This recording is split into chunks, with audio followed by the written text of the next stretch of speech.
Welcome back to Kelly's Garden Journal. Today, we're building the new raised beds that will become the heart of our garden transformation.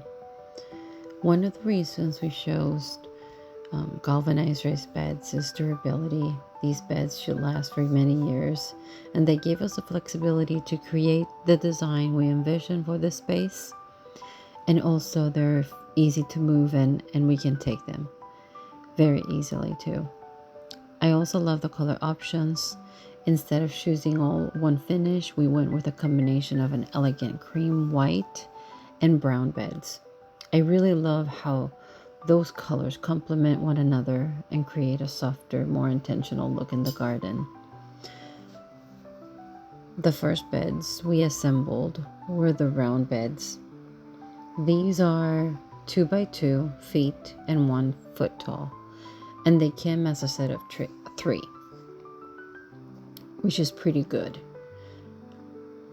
They came around a very good size. And in these beds, they're going to be the entrance to the garden, and I will plant there one cafe au lait dahlia on both, like there's going to be 2.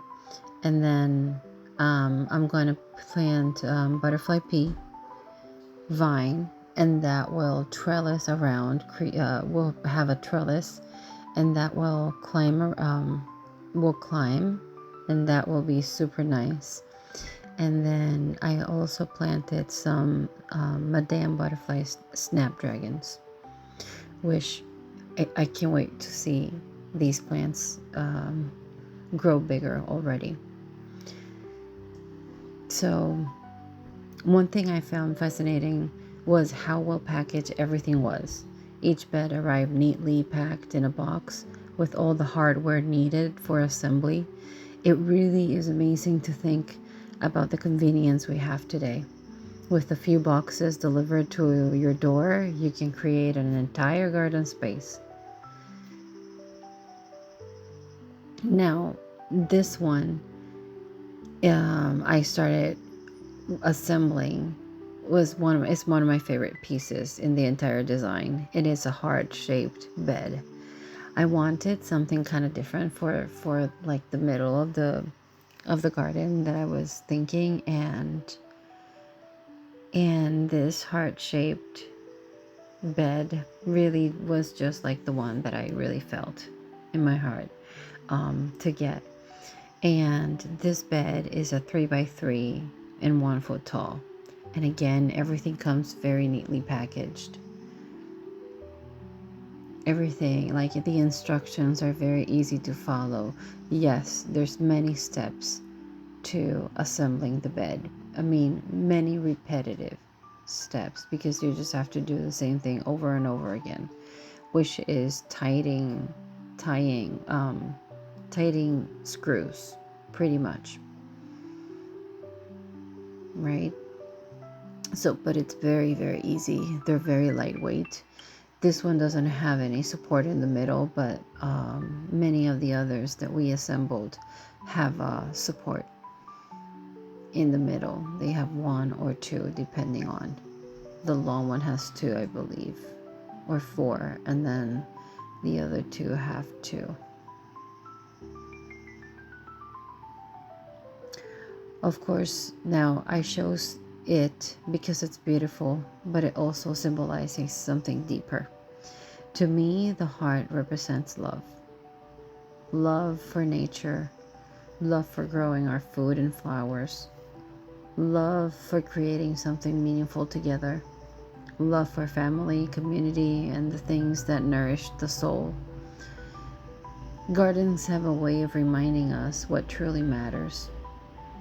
They ask us to slow down, to pay attention, and care for something beyond ourselves.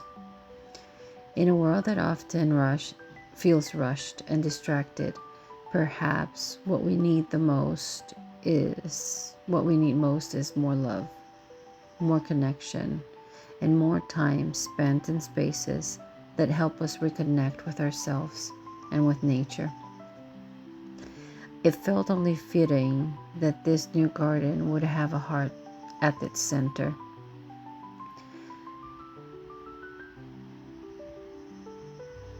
As you can see, it's the white, cream white color. It's almost ready right now.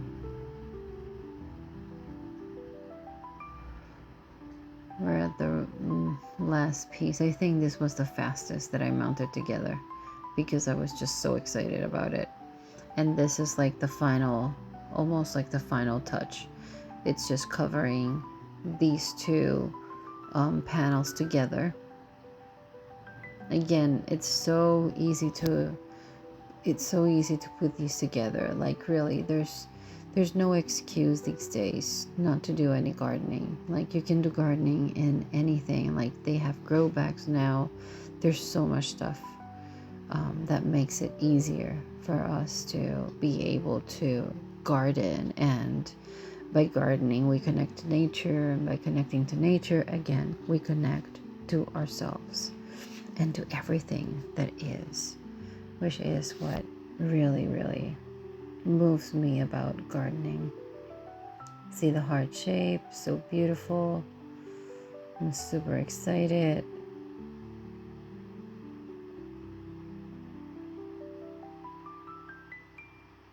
And now, after the heart bed, we assemble the longest beds in the design.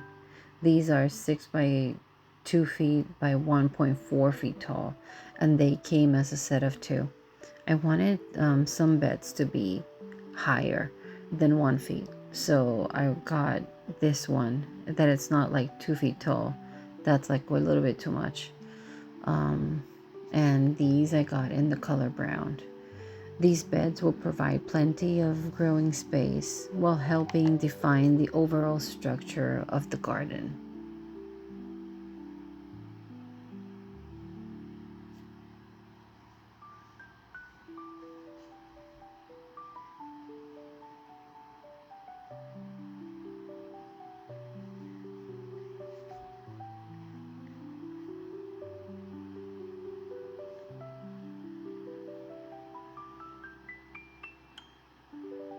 So we installed first the curves, then we did the side panels.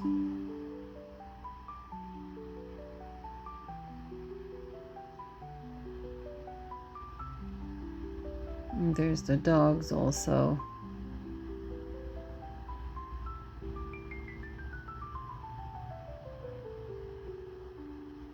On the background there you see Bo, our blue-tick coonhound.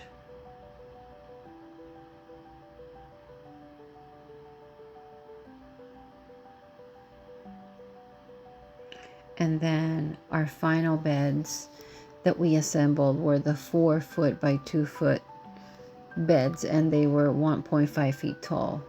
These came as a set of 3, and we'll be using 2 of them in this main garden area.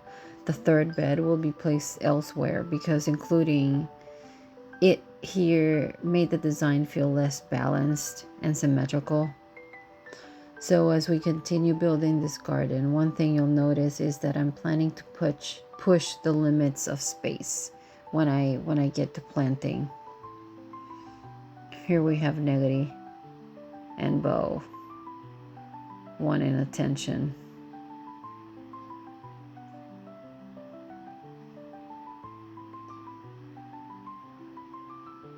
Some dog love because you have to, right?